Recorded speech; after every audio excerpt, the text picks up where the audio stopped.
This section examines hydraulic shock absorbers.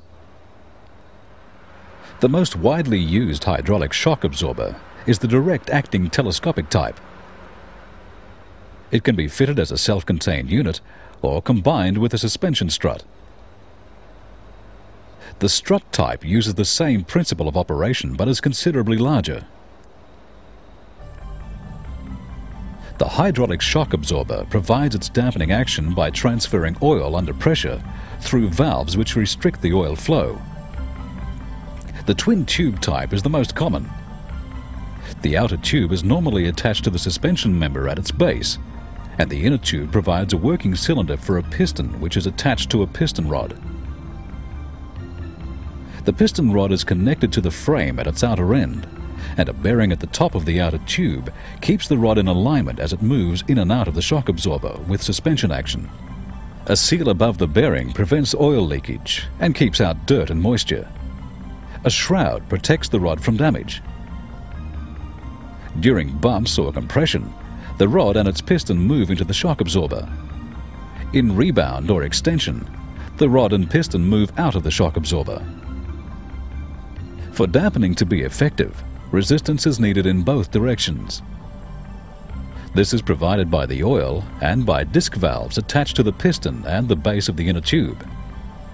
Oil fills the inner tube and surrounds its outer surface to a level which allows a free space or reservoir to exist above it, between the inner and outer tubes.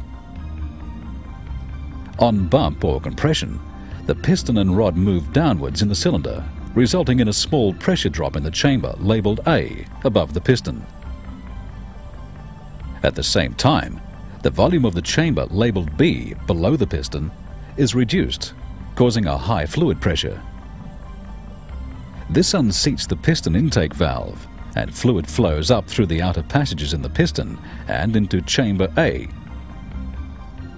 But the piston rod is also now entering A and displacing a quantity of fluid equal to its volume, so all of the oil in B cannot flow into A. The displaced fluid is forced down through a base valve and out into the reservoir, labelled C. In the rebound or extension phase, the piston and rod move upwards and the volume of chamber A is reduced.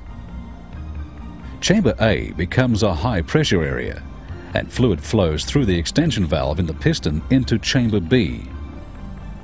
However, the withdrawal of the piston from B greatly increases its volume, and fluid flow from A is insufficient to fill the space.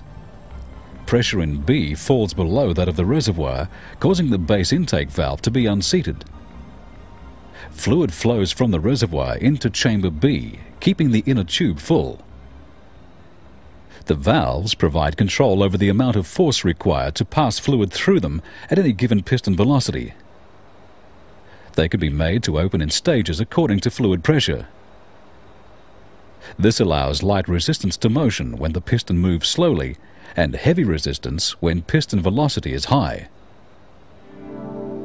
The rapid movement of the piston, continually forcing the oil backwards and forwards through the valves, causes it to heat up as it absorbs the energy of motion of the spring and converts it into heat. The heat is transferred through the outer tube to the outside air. However, the hotter the oil becomes, the greater its tendency to aerate.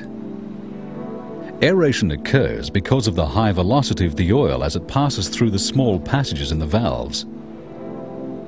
If the velocity is high enough, air dissolved in the oil comes out of solution as small bubbles and forms a foam. Aerated oil has a certain amount of compressibility, so it is unable to provide the dampening force previously achieved in the non-aerated condition. The performance of the shock absorber is thus considerably reduced. This effect is called shock absorber fade.